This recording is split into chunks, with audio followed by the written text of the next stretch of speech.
찬송가 273장 함께 찬양하도록 하겠습니다.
다 함께 기도하시겠습니다. 죽은 자들의 소망이 되시고 모든 부활의 첫것이 되시며 첫 열매가 되신 예수 그리스도를 찬양합니다. 하나님, 주께서 부활의 그 능력과 그 은혜를 우리에게 베풀지 않으셨다면 우리가 어찌 믿음을 더 견고히 붙잡고 나아갈 수 있겠습니까? 우리가 어찌 하늘의 소망을 더 깊게 소원할 수 있겠습니까? 예수 그리스도의 그 부활로 말미암아 우리가 더 견실히 붙잡아야 될 믿음의 지표와 믿음의 기쁨이 되어줘서 감사합니다. 뿐만 아니라 그 부활로 말미암아 우리에게 영원히 죽지 않을 생명을 선물로 주셔서 감사합니다. 하늘에 속한 모든 신령한 복을 우리에게 주셨을 뿐만 아니라 우리가 예수 안에서 모든 은혜를 누릴 수 있는 복을 주셔서 감사합니다. 그 복이 얼마나 귀한 것인지 우리가 잊지 않게 하시고 예수 그리스도의 곁에서 한시도 떨어지지 않을 수 있도록 우리와 늘 함께하여 주시옵소서. 요한복음 15장 말씀 가운데 기록되어 있는 것처럼 우리가 주님 안에서 많은 열매 맺는 그러한 삶 살아갈 수 있도록 도와주시옵소서. 이 시간 주님의 그 말씀을 나눕니다. 그 말씀이 오늘의 삶의 지표가 되게 하시고 우리의 삶에 나아갈 방향이 되게 하여 주시옵소서. 사도 바울의 그 고백처럼 우리가 표대를 향하여 나아갈 수 있는 기쁨이 있게 하여 주시고 오늘 하루에 우리의 삶에서 더 나아갈 수 있는 믿음이 자라나게 하여 주시옵소서. 함께 하시고 역사하실 주님을 믿고 감사드리며 살아계신 우리 주 예수 그리스도의 이름으로 기도드립니다. 아멘. 우리가 오늘 함께 보실 말씀은 신명기 28장 25절부터 35절까지의 말씀입니다. 25절입니다. 여호와께서 내 적군 앞에서 너를 패하게 하시리니 내가 그들을 치러 한 길로 나가서 그들 앞에서 7길로 도망할 것이며 내가 또 땅의 모든 나라 중에 흩어지고 내 시체가 공중의 모든 새와 땅의 짐승들의 밥이 될 것이나 그것들을 쫓아줄 자가 없을 것이며 여호와께서 애굽의 종기와 치질과 괴혈병과 피부병으로 너를 치시리니 내가 치유받지 못할 것이며 여호와께서 또 너를 미치는 것과 눈 머는 것과 정신병으로 치시리니 맹인이 어두운 데에서 더듬는 것과 같이 내가 백주에도 더듬고 내 길이 형통하지 못하여 항상 압제와 노략을 당할 뿐이리니 너를 구원할 자가 없을 것이며 내가 여자와 약혼하였으나 다른 사람이 그 여자와 같이 동침할 것이요 집을 건축하였으나 거기에 거주하지 못할 것이요 포도원을 심었으나 내가 그 열매를 따지 못할 것이며 내 소를 내 목전에서 잡았으나 내가 먹지 못할 것이며 내 나귀를 내 목전에서 빼앗겨도 도로 찾지 못할 것이며 내 양을 원수에게 빼앗길 것이나 너를 도와줄 자가 없을 것이며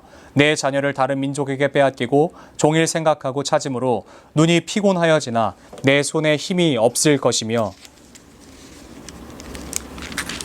내 토지 소산과 내 수고로 얻은 것을 내가 알지 못하는 민족이 먹겠고 너는 항상 압제와 학대를 받을 뿐이리니 이러므로 내 눈에 보이는 일로 말미암아 내가 미치리라.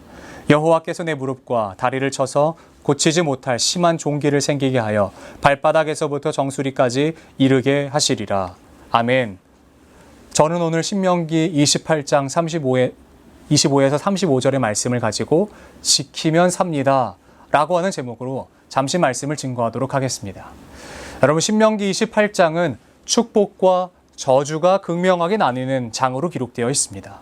그러나 신명기 28장에서 축복에 대한 부분은 1절부터 14절까지이지만 저주에 대한 부분은 15절로부터 무려 68절까지 이르는 긴 장을 할당하고 있는 것을 볼 수 있습니다. 보통 성경을 쓸 때 많이 쓴 부분은 어떻다는 의미일까요? 그만큼 중요하다는 이야기겠죠. 그렇기 때문에 길게 쓴 것이 아니겠습니까? 그런 맥락에서 본다면요, 축복보다 저주가 중요하다라고 해석할 수 있지만 이 본문만큼은 그렇게 해석하는 것이 아니라 이 글을 하나님으로부터 받아 이스라엘에게 백성에게 선포했던 그 모세의 마음으로 들여다봐야 하고, 그리고 또한 뿐만 아니라 모세를 통해서 이스라엘에게 주셨던 하나님의 그 마음으로 보아야 할 줄로 믿습니다. 그러니까 단순히 하나님께서 이스라엘 백성들에게 저주를 퍼붓고 싶으셔서 이 긴 절들을 통해서 할당해서 이야기한 것이 아니라 하나님의 본심이 무엇인지를 우리가 이 말씀들을 통하여 더 깊이 살펴보아야 할 줄로 믿습니다. 여러분, 유대인의 글 쓰는 방식이 있고 이 글을 씀에 있어서는요, 그저 그냥 생각나는 대로 쓰지 않습니다. 이 글을 쓸 때 19가지의 법칙에 의거하여 글을 씁니다. 이것을 우리는 구성의 법칙이라고 부르고 알고 있는데요. 이 구성의 법칙 안에서 오늘 이 본문을 쓴 신명기 28장을 쓴 이 법칙은 무엇이냐면요, 바로 대조입니다. 여러분, 대조는요, 앞에, 그러니까 A 파트와 B 파트를 완벽하게 다름으로 씀으로 말미암아 어떠한 극대한 이 드라마, 퍼포먼스를 이뤄내고자 할 때 이 글을 이렇게 쓴다는 것이죠. 마치 영어에서 A 파트에서 어떠한 이야기를 하다가 but, 그러나 라고 하는 단어가 나오면 완벽하게 다른 어떠한 이야기들이, 문장들이 시작되는 것과 마찬가지입니다. 그러나 영어에서 이것과 구성의 법칙 안에서, 특별히 이 성경 안에서 이 대조라고 하는 법칙을 조금 달리 해석해야 되는 것 중에 하나는 무엇이냐면요, 영어는 그냥 앞에와 뒤에 어떤 것이 더 중요한 것인가 라고 하는 것을 나눌 때 이렇게 쓴다면, 성경에서의 대조라고 하는 법칙은 그 안에 키워드가 있다는 것입니다.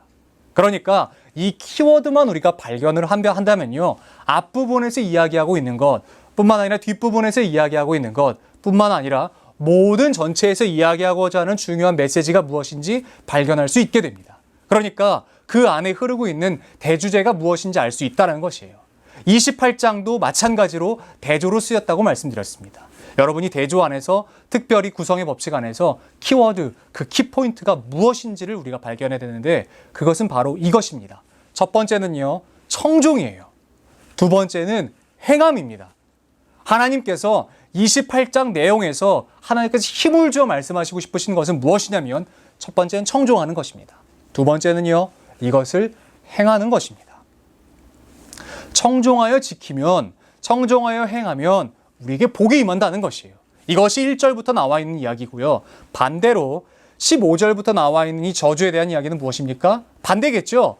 행하지 않고 지키지 않으니까 듣지 않고 지키지 않는 것이에요. 행하여 듣고 행하면 축복이 임하는 것과 반면에 듣지 않고 행하지 않으면 저주가 임한다는 것입니다. 그렇다면 궁금하죠. 하나님께서 우리에게 그렇게 저주하고 싶으신 하나님이신가? 하나님께서 우리에게 저주를 퍼붓지 못해서 참 안달나신 하나님은 아닌가? 라고 우리가 오해할 만한 상황으로 보여집니다. 그런데 하나님의 본래의 뜻이 무엇인지 우리가 알아야 하는 것이에요. 청종과 행함이라고 말씀을 드렸는데 이 청종과 행함을 이스라엘 백성들에게 요구하실 때의 그 하나님의 마음이요. 그것이 무엇인지 우리가 발견해야 하는 것입니다. 여러분, 하나님은 우리에게 저주를 주시기 위해서, 저주하시기 위해서 벼르고 계시는 호랑이 선생님이 아닙니다. 하나만 잘못해라, 하나만 걸려라, 꼬투리 하나만 잡혀라 라고 벼르고 있는 일본 순사가 아니라는 것이에요. 하나님은 우리에게 어떻게 하시길 원하시는 분이신가? 성경 말씀, 에베소서 1장 말씀을 기준으로 본다면 하나님께서 우리를 선택하신 그 기점이 있대요. 하나님께서 우리를 선택하신 그 시점이 있다라고 이야기합니다. 그때는 이렇게 기록이 되어 있어요. 창세 전에요. 하나님께서 우리를 선택하셨던 그 기점이 언제이냐면 우리가 하나님께 그 어떤 것도 해드리지 못하는 그 창세 전이라고 이야기합니다. 그러므로 우리가 하나님께 잘함으로 말미암아 우리를 선택하신 것도 아니고 하나님께 우리가 잘못함으로 말미암아 우리를 버리시는 것도 아니었다라는 것이에요, 원래는. 그런데 하나님은 이 마음을 갖고 계셨어요. 우리에게 그 마음으로 말미암아 우리를 선택하셨다고요. 그리고 이 사랑과 이 긍휼한 마음으로 우리 선택하셨을 때 그 마음을 가지고, 동일한 마음을 가지고 모세를 통하여 이스라엘 백성들에게 말씀하고 계십니다. 이것은 너 잘못하기만 해, 너 이것만 걸려, 아무튼 이런 마음이 절대 아니라는 것이에요. 하나님의 마음이 무엇이냐면요, 이거예요. 이 일 정말 너한테 위험한 거야. 이거 너 하면은 너 정말 힘들어져. 너 정말 위험해지는 거야. 그러니까 하지 마. 하면 안 돼. 알겠지? 이런 마음이라고요. 이런 마음이라고요. 왜 하나님을 자꾸 벌 주는 하나님으로 생각하는지 모르겠습니다. 벌 주시려고 기다리고 계신 하나님으로 이해하는지 모르겠습니다. 하나님은 그런 분 아니세요. 하나님은 그런 분이 아니라는 것이에요. 특별히 신명기 28장 우리가 읽은 본문은 25절부터 35절 온갖 저주로 기록이 되어 있지만 하나님의 본심은 그것이 아니라는 것이에요. 하나님이 우리에게 주시고자 하는 그 메시지는 그것이 아니라고 이야기하고 있습니다.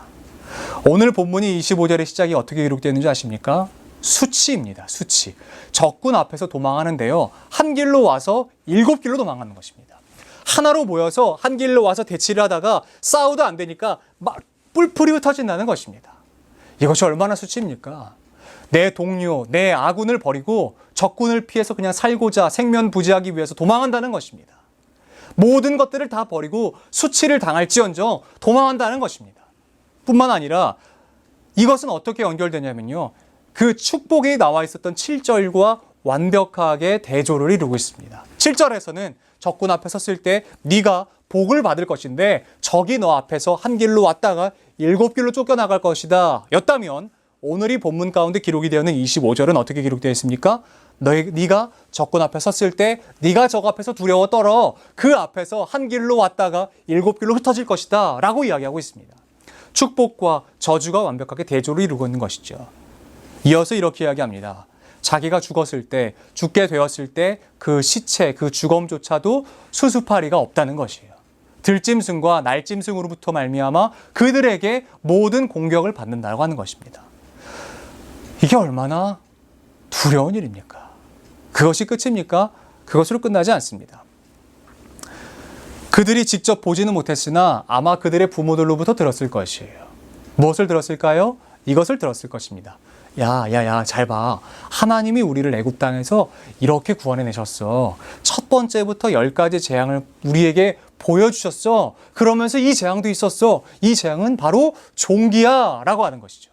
종기라고 하는 재앙을 아마 출애굽 2세대들은 경험하지 못했을지 모르지만 출애굽 1세대들은 명확하게 보았습니다. 그들의 주인의 집에 종기라는 병이 임함으로 말미암아 주인들이 고통을 당하는 것을 보았다는 것이에요. 애굽에 있었던 이 당시의 모든 사람들은요, 이 신을 섬겼습니다. 이 신은 바로 세크멧이라고 하는 신이에요. 치유의 신으로 여겨지는 신이었죠. 그 세크멧이 모든 병으로부터 구원할 것이라고 애굽 사람들은 다 믿었어요. 뿐만 아니라 애굽 사람들을 주인으로 섬겼던 이스라엘 사람들조차도 세크멧이 하나님이라고 믿었던 것이에요. 그런데 하나님께서 종기로 치시자 애굽 땅에는 온 땅에 가축까지요, 온 땅에 이 종기로 말미암아 고난을 당합니다. 그러니까 이 종기에 두려워 떨었던 사람은 애굽 사람들뿐만 아니라 이스라엘 사람들도 이 종기의 두려움을 알았다는 것입니다. 그것으로 끝나는 것이 아니라 그 다음에 기록되어 있는 피부병조차도 그들에게 임한다라고 이야기합니다. 피부병으로 기록되어 있는 히브리어는 짜라트라고 하는 단어입니다. 이 짜라트라고 하는 단어는 사실은 여기서보다요, 레위기에서 더 많이 기록이 되어 있는 것을 우리가 볼 수 있습니다. 이 레위기 법안에서요, 이 레위기에서 이 피부병은요, 사람들과 함께 할 수 없는 병입니다. 예, 여러분들이 이미 잘 알고 계시다시피 나병이라고 하는 그 병이 피부병으로 기록되어 있는 것이죠. 이 짜라트라고 하는 것은요, 주어가 생략이 되어 있는데 이 이스라엘 사람들이라고 한다면 이 짜라트 안에 생략된 주어가 누구인지 다 압니다. 우리는 그냥 이 생략된 이 단어를 빼고 그냥 원래의 뜻인 손으로 내려치다, 저주를 퍼붓다 라고 하는 개념으로 우리가 해석하는 것으로 끝나지만 이스라엘 사람들은요, 이 짜라트라고 하는 단어를 들으면요, 이 주어를 떠올립니다. 그 주어는 바로 하나님이라고 하는 것이죠. 하나님이 저주하신 병, 하나님조차도 버리신 병으로 피부병을 기억한다는 것이에요. 이 짜라트라고 하는 이 나병을 이스라엘 사람들에게 하나님께서 퍼붓기로 결정하신다라고 이야기하는 겁니다. 여러분, 이 모든 절들이 다 두렵지만요, 저는 사실 이 절이 가장 두렵습니다. 바로 32절입니다. 내 자녀를 다른 민족에게 빼앗기고 종일 생각하고 찾음으로 눈이 피곤하여지나 내 손에 힘이 없을 것이래요. 찾고 싶은데 찾을 힘이 없대요. 찾고 싶어요. 내 잃어버린 자녀를 찾고 싶습니다. 내게 빼앗긴, 다른 민족으로부터 빼앗긴 내 자녀를 찾아오고 싶어요. 종일 생각합니다. 그러나 찾을 힘이 없대요. 여러분, 이것보다 두려운 말씀이 있을까요? 내 사랑하는 자녀를 빼앗겼는데 내게 찾을 힘이 없어서 나아가서 찾지 못하는 것이에요. 여러분, 이것보다 우리에게 있어서 두려운 말씀이 또 있을까 싶습니다. 그런데 여러분, 정말 중요한 것이 무엇입니까? 이스라엘에게 이것들이 실현되는가 실현되지 않는가예요. 이스라엘에게 이 이야기들이, 이 하나님의 이 경고가 실현이 되는가 되지 않는가라고 하는 것이죠. 이스라엘은 모든 순간 가나안에 들어감으로 이제 끝났다라고 생각하지만 그들에게는 가나안에 정착하자 한 가지 스멀스멀 들어오는 것이 있었어요. 하나님의 말씀을 들었던 그들의 민족이 이제는 하나님의 말씀을 듣지 않으므로 결단하기 시작합니다. 오늘 본문과 어쩌면 연결되어 있는 본문은 바로 사사기 말씀인 것 같아요. 사사기 말씀 중에 이런 말씀이 기록되어 있습니다. 상반절인 2장 가운데에 여호수아와 함께하던 모든 세대가 다 죽었대요. 그리고 여호와를 알지 못하는 세대가 일어났다고 이야기합니다. 그들이 일어나자 하나님의 그 언약, 하나님의 그 경고, 하나님의 그 메시지를 잊고 하나님의 말씀을 청종하지 않고 지키지 않고 행하지 않습니다. 그러자 그들에게 저주가 임하는 것이에요. 그런데 그때 그들이 이렇게 이야기합니다. 이것은 나중에 후에 예레미야 말씀 가운데 기록이 되어 있고 그 바벨론으로부터 포로로 잡혀가던 이스라엘 사람들이요, 입버릇처럼 마치 속담처럼 노래처럼 구전 동화처럼 불렀던 노래가 있습니다. 그것이 예레미야 말씀 가운데 기록이 되어 있는데 그들이 이렇게 이야기했다고 해요. 아버지가 신포도를 먹음으로 말미암아 그 자녀가 이가 시다라고 이야기합니다. 그러니까 그들이 책임을 전가하기 시작했어요. 아버지가 죄를 지었다는 것이에요. 그러니까 아버지가 죄를 지었고 나는 아무런 죄를 짓지 않았는데 아버지가 이 지은 죄를 내가 감당하고 있습니다 라고 이야기를 해요. 그들 모두가 다 그렇게 이야기합니다. 포로로 잡혀갔던 모든 사람들이 다 그렇게 이야기합니다. 그때 하나님께서 이렇게 말씀하십니다. 아니다. 너의 죄 때문에 네가 이렇게 고난 당하는 것이다 라고 이야기하세요. 아버지의 죄로 말미암아 자녀가 고통당하지 않는다라고 말씀하세요. 아버지의 죄로 말미암아 자녀가 고통당하지 않는다라고 이야기하세요. 고라로부터 이 반역을 우리가 이미 이 말씀을 통해서 보았습니다. 이 말씀 가운데에는 모든 사람들이 다 죽은 것으로 알고 있지만, 심판받아 죽은 것으로 알고 있지만, 그 가운데 찾아가지 않았던 사람이요. 그러니까 죄를 지었지만 그 부모와 함께하지 않았던 사람이요. 죄의 자리에 있었지만, 그 죄의 자리에 부모들이 있었지만 자녀들이, 그 죄의 자리에 있지 않았던 자녀들은 실제로 어떻게 되는 줄 아십니까? 모든 사람들이 다 고통받고 죄를 받고 심판받은 것이 아니라 죄를 짓지 않은 이 무리는 하나님으로부터 보호를 받습니다. 여러분, 이것을 우리에게 오늘 이 말씀으로 가져와야 되는 것이에요. 오늘 우리가 이 말씀을 기억해야 하는 것이에요. 하나님의 말씀을 듣고 지켜 행하면 우리에게 이 무시무시한 신명기 28장 가운데 기록되어 있는 이 저주는 우리에게 임하지 않습니다. 여러분, 하나님의 말씀을 듣고 지키면 반드시 살 수 있습니다. 하나님의 말씀을 듣고 지키면요, 어떠한 상황 가운데에서도 살 수 있습니다. 사람의 공격과 사람의 어려움과 사람의 두려움 속에서도요, 우리는 살 수 있는 것이에요.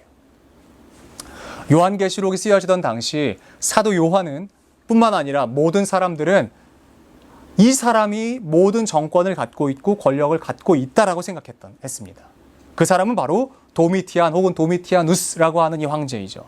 이 황제의 박해로 말미암아 모든 사람들은 다 이제 모든 권력은 다 저 사람에게 있어. 우리에게 있어서의 모든 심판과 모든 결정권은 다 저 사람에게 있어라고 이야기합니다. 그때에 하나님께서 사도 요한을 부르십니다.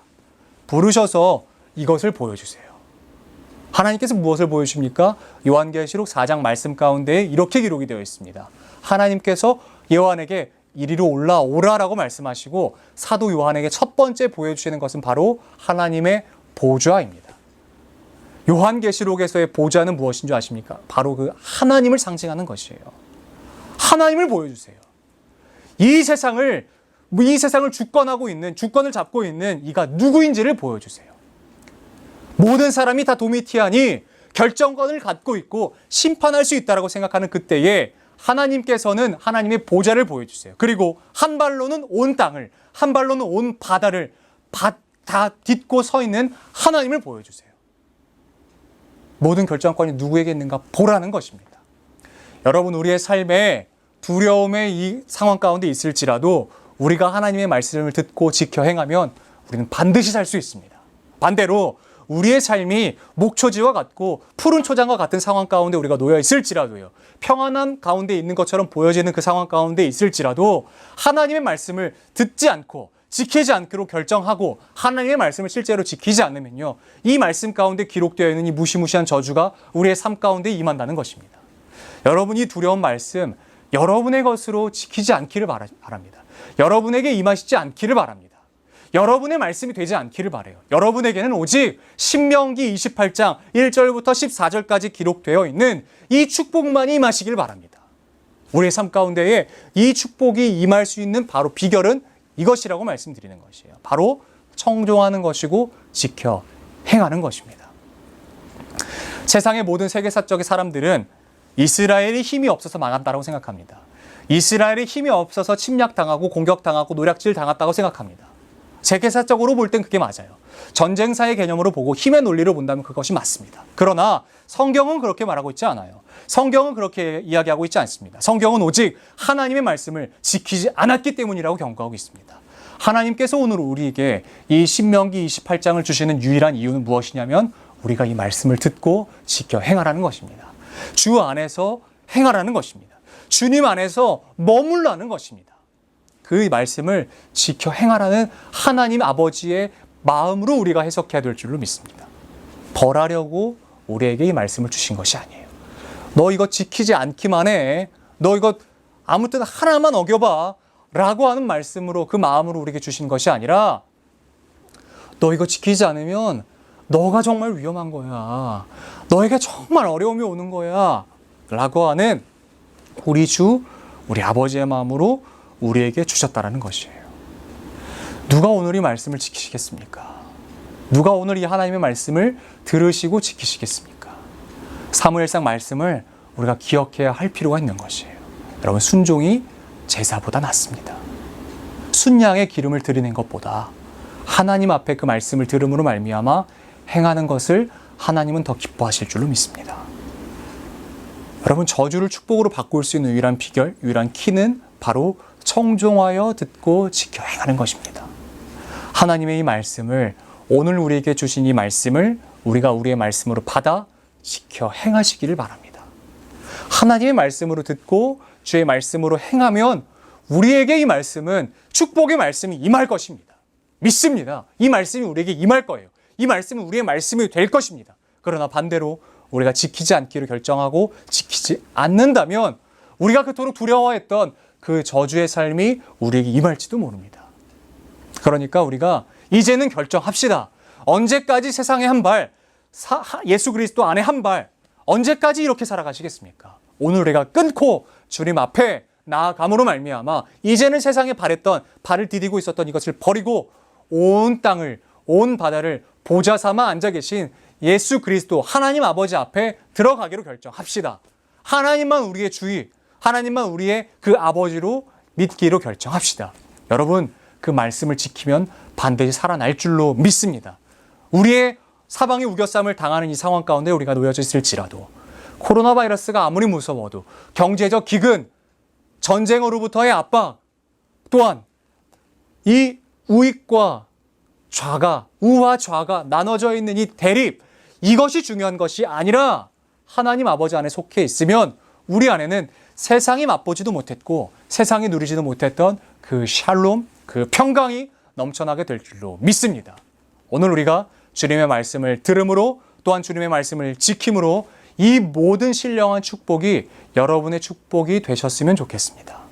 예수 그리스도의 샬롬이 오늘 하루에 우리의 삶 가운데에 충만하게 되기를 소원합니다. 기도하겠습니다. 하나님 아버지 감사합니다. 오늘도 우리에게 이 신명기 28장 말씀을 통하여 새로운 교훈을 주시고 이 말씀을 통하여 하나님의 그 본래의 뜻이 무엇인지 깨달아 알게 하여 주셔서 감사합니다.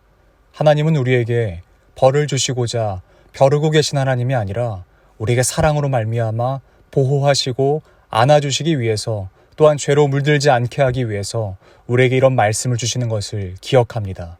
그래서 하나님, 우리에게 더욱더 큰 힘을 주시고 우리에게 더욱더 큰 믿음을 주셔서 좌로나 우로나 죄에 빠지지 않을 수 있는 굳건한 믿음을 허락하여 주시옵소서. 세상과 하나님을 견주어 생각하지 않게 하여 주시고 온전히 하나님께만 붙잡힌 삶, 오늘 하루의 삶 되게 하여 주시옵소서. 우리 이어서 주님께서 가르쳐 주신 기도로 다 함께 기도하시겠습니다. 하늘에 계신 우리 아버지, 아버지의 이름을 거룩하게 하시며 아버지의 나라가 오게 하시며 아버지의 뜻이 하늘에서와 같이 땅에서도 이루어지게 하소서. 오늘 우리에게 일용할 양식을 주시고 우리가 우리에게 잘못한 사람을 용서하여 준 것 같이 우리 죄를 용서하여 주시고 우리를 시험에 빠지지 않게 하시고 악에서 구하소서. 나라와 권능과 영광이 영원히 아버지의 것입니다. 아멘.